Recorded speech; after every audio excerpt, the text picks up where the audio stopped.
Hello, everyone. My name is Sebastian, Wealth Manager from CIC Wealth in the Greater Washington, D.C. area. Today's webcast is a recap of the major themes in the U.S. market and economy at large for the first quarter of 2017. My goal here is to educate and share our research to give you a better sense of what's going on in our world. Please do not hesitate to reach out to me if you have any questions about how this relates to your current financial plan and investment strategies.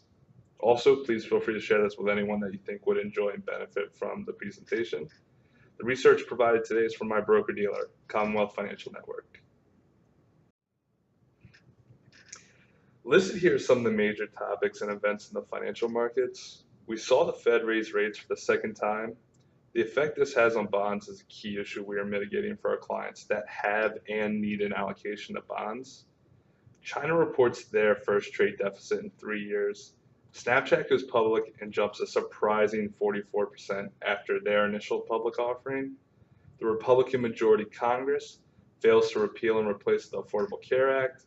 The Dow sets a milestone, passing 20,000 for the first time in history. International markets outpace the U.S.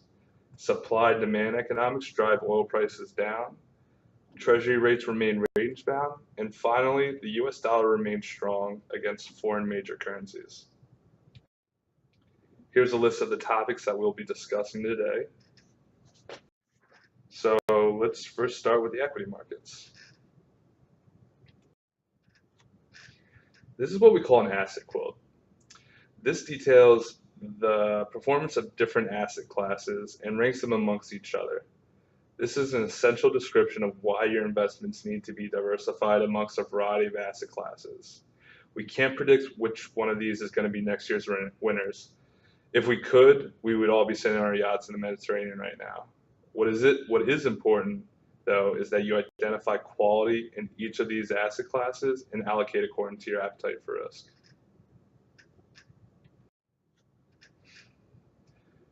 The chart here shows the price to earnings multiples, more commonly known as PE ratio, for S&P 500 sectors.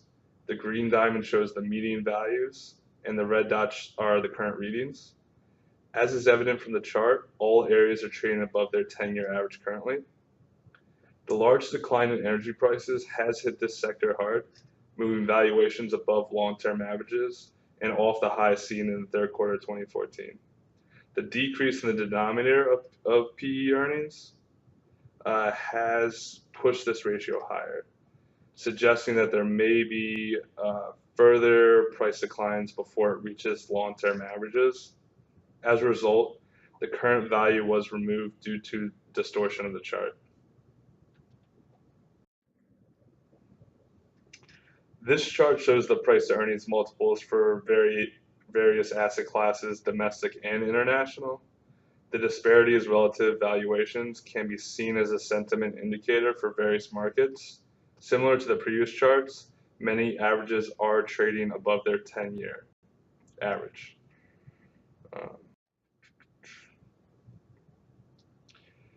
One way to measure the level of complacency in the equity market is to take the ratio of price to earnings for the S&P 500 and the VIX. VIX measures option volatility in the S&P 500, as colloquially referred to as the fear gauge or fear index. It generally spikes during periods of volatility and trends lower when investors are becoming more complacent with risk. Currently, the ratio between the two stands at 2.5, a level above the prior peaks in December 2006 and August 2000.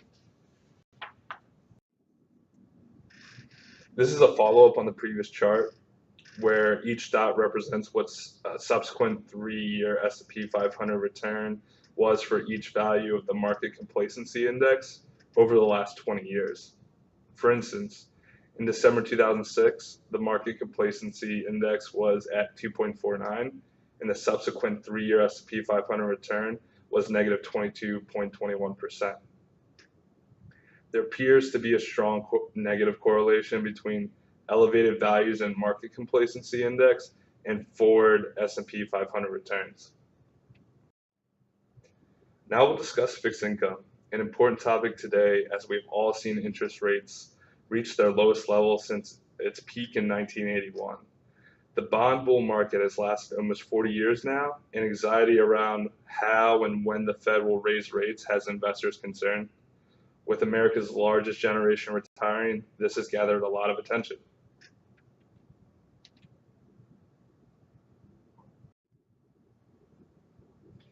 This is another asset quilt, except this details the fixed income market. I think it's important to point out here that a classic example of investors trying to guess the market or go with where they think the momentum is trending. This classically details here if you look at how high yield, or more commonly known as junk bonds, did in 2015 versus the major jump that it had in 2016. The red star denotes diversified investment grade domestic exposure, whereas the other squares represent individual sectors. The one-year rate can be thought of as a gauge for where the market thinks the Fed funds rate will be in 1 year's time. With the Federal Reserve raising the Fed funds rate twice in 3 months, short-term Treasury yields have moved higher as well, as shown in the chart. In a period of just over 2 years, the one-year yield has gone from 0.10% to over 1% in reaction to moves from the Federal Reserve. Long-term rates, as described by the 10-year Treasury, have been mostly range-bound after the dramatic rise following the election. The 10-year Treasury yield started the quarter at 2.45% and closed things at almost the same level. A higher yield makes for an attractive entry point for new assets, or cash that has been sitting on the sideline waiting for the uptick in rates. Inflationary pressures will have to resume in order to see another large move higher in this rate. So let's talk about housing. Housing affordability recently dropped to its lowest level since 2008. A continued rise in home prices, coupled with a 30-year fixed mortgage rate of over 4%, has brought affordability to a multi-year low for the median buyer. Housing prices remain stable in the mid to high single digits range on a year-over-year basis. The recent uptick in mortgage rates doesn't seem to have had as much of an impact on demand. The upcoming spring and summer buying seasons, however, will be the true litmus test for the health of the market in the face of rising financing charges and home prices. The current level of the blue metric suggests that housing prices should remain in the mid to high single digits on a year-over-year basis for the foreseeable future. To further explain, to forecast the movement of housing prices, we can use the index in blue, which represents single-family homes sold divided by single-family homes for sale. When the blue metric trends positive, it means that sales are outpacing supply. When it trends negative, it indicates more supply than sales. Essentially, it gauges supply and demand dynamics. Viewing this against the year-over-year change in home prices, a strong correlation between these two indices becomes apparent.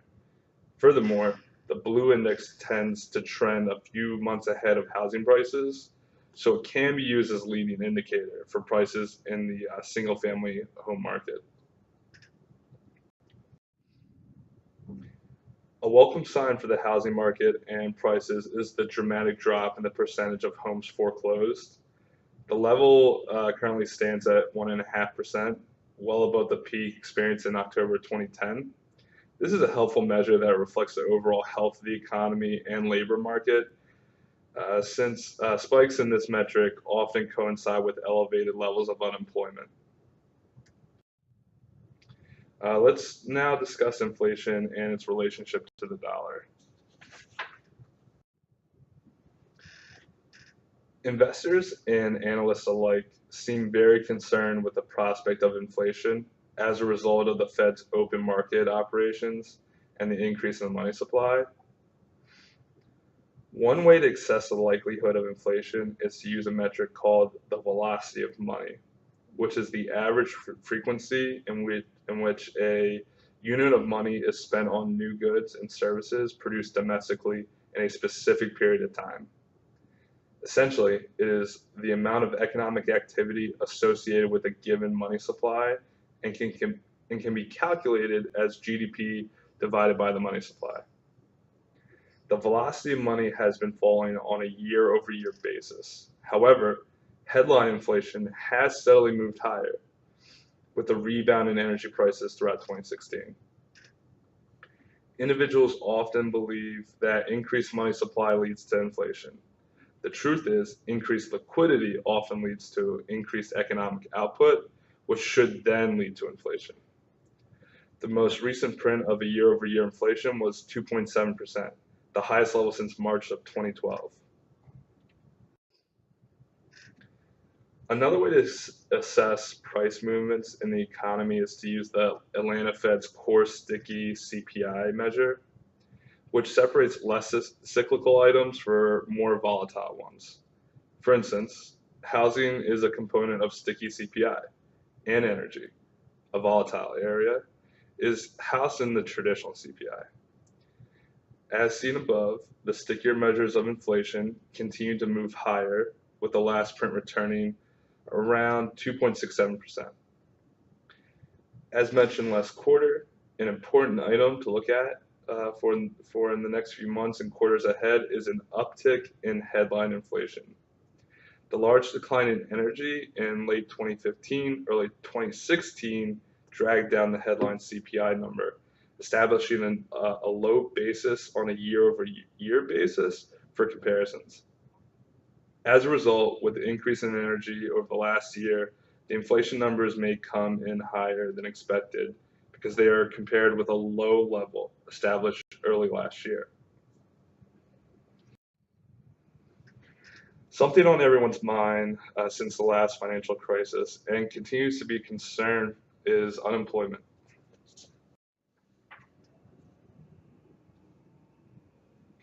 Traditionally, investors and economists alike tend to look at total change for non-farm payrolls on a monthly basis to make prognostications concerning the direction of the economy.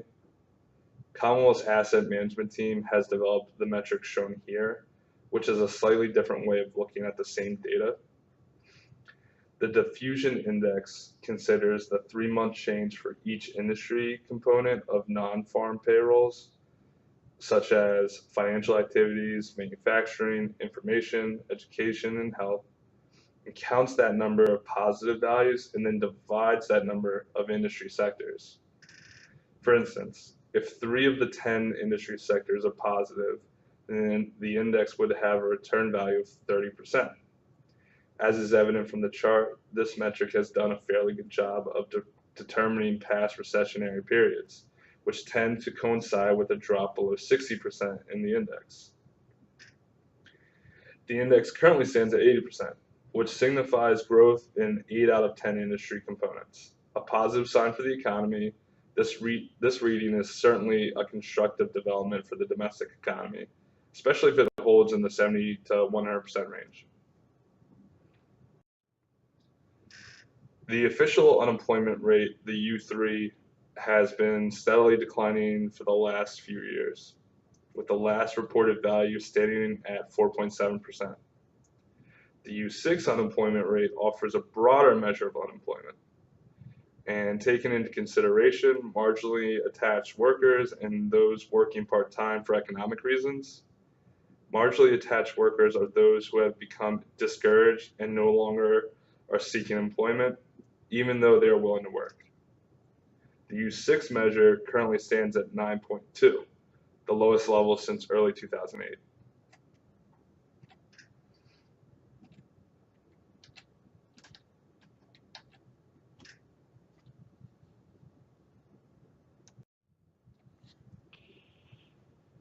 As the economy improves, this naturally results in increased output and demand for employees. According to the most recent JOLTS report, there are 5.6 million open positions compared to an available labor supply of 13.4 million, which equates to roughly 42%. This is one of the largest percentage of openings the economy has seen relative to labor since 2001. If this measure continues to improve and labor supply remains constant, there's a good chance that wage growth will continue to move higher in the coming quarters, which should eventually filter through to inflation.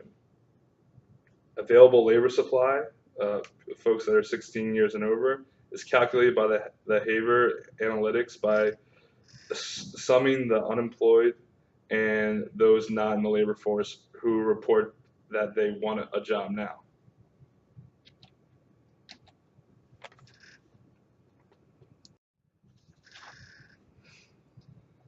One area of the labor market that tends to frustrate individuals is the lackluster wage growth. On the whole, wage growth looks uninspiring in a historical context. However, when you consider the level of inflation, and wage growth has been above the trend over the last few years.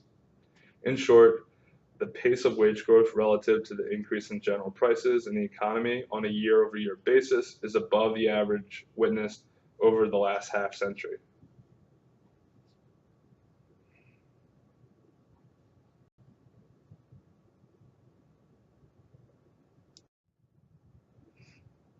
Now let's discuss some of the leading indicators in the business and manufacturing.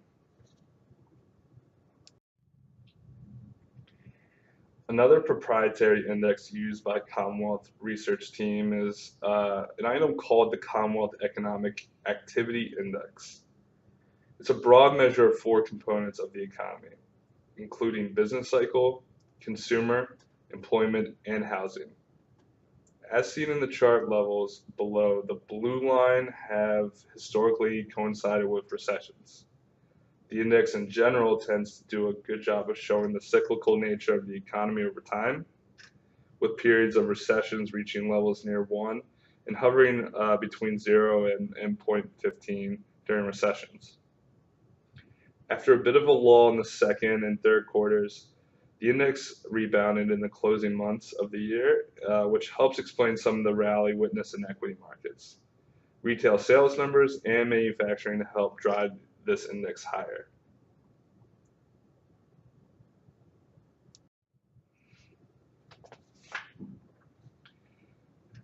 The leading index of industrial production is designed to give early warning of cyclical upturns and downturns in the industrial production. Following the election, there's been a lot of optimism on the manufacturing side of things domestically. As evidenced here from the large uptick on the index as of late. A level below 100 would suggest slack demand and output in the economy and possible recession ahead. Readings heading into 2016 were concerning because of a drop below 100 has indicated recession in previous periods. The index quickly reverted upon reaching 100, which is most likely explained by the reversal in the dollar in the first quarter. Industrial production can be largely impacted by a strong US dollar. Exports are now more expensive to foreign consumers when the dollar is strong and demand declines. All four areas of the index rebounded in 2016, with ISM new order leading the way. It received its highest print since August of 2014.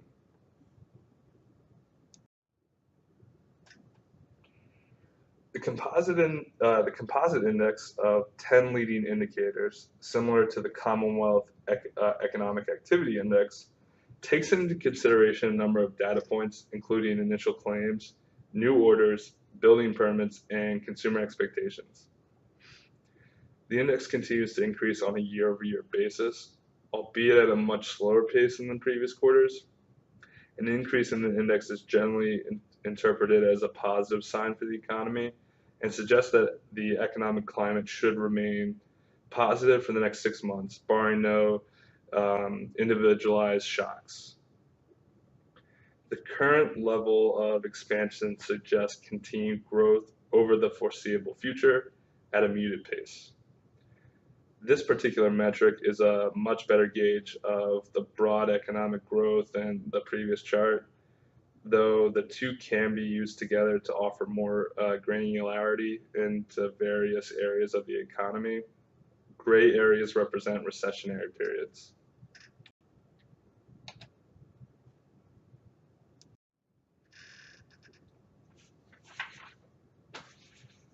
Another proprietary indicator that Commonwealth's investment management team uses to assess economic expansions is the labor index, which is calculated as follows: non-farm payrolls times average weekly earnings. The metric is designed to track the amount of purchasing power offered by the labor force, and movements higher often coincide with economic expansions, while moves lower indicate contractions. Because consumption is approximately 70% of GDP, this metric tends to be a good indicator for forecasting GDP. Current levels suggest continuing economic expansion in the domestic economy. The steady level in our proprietary index over the quarter suggests a positive print in GDP for the first quarter. The current reading on the CLI is suggesting continued growth in the economy and a GDP number in line with 2 to 3% real GDP growth if inflation remains stable.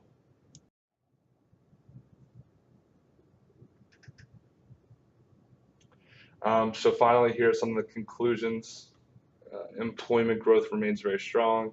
Wage growth has deteriorated as of late on a year-over-year basis. Housing prices remain in single-digit territory. GDP growth is expected to continue, with Q1 projections hovering in the range of 2 to 3%.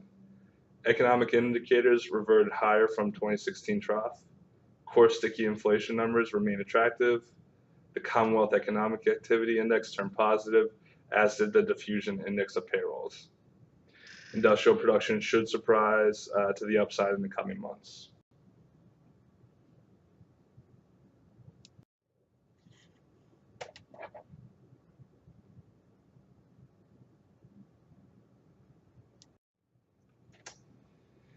Thank you for watching my webcast today. I hope that you found it productive and insightful. Again, please feel free to reach out to me or share this with anyone that may appreciate the research. I will leave you with this timeless quote from the father of value investing. The individual investor should act consistently as an investor and not as a speculator.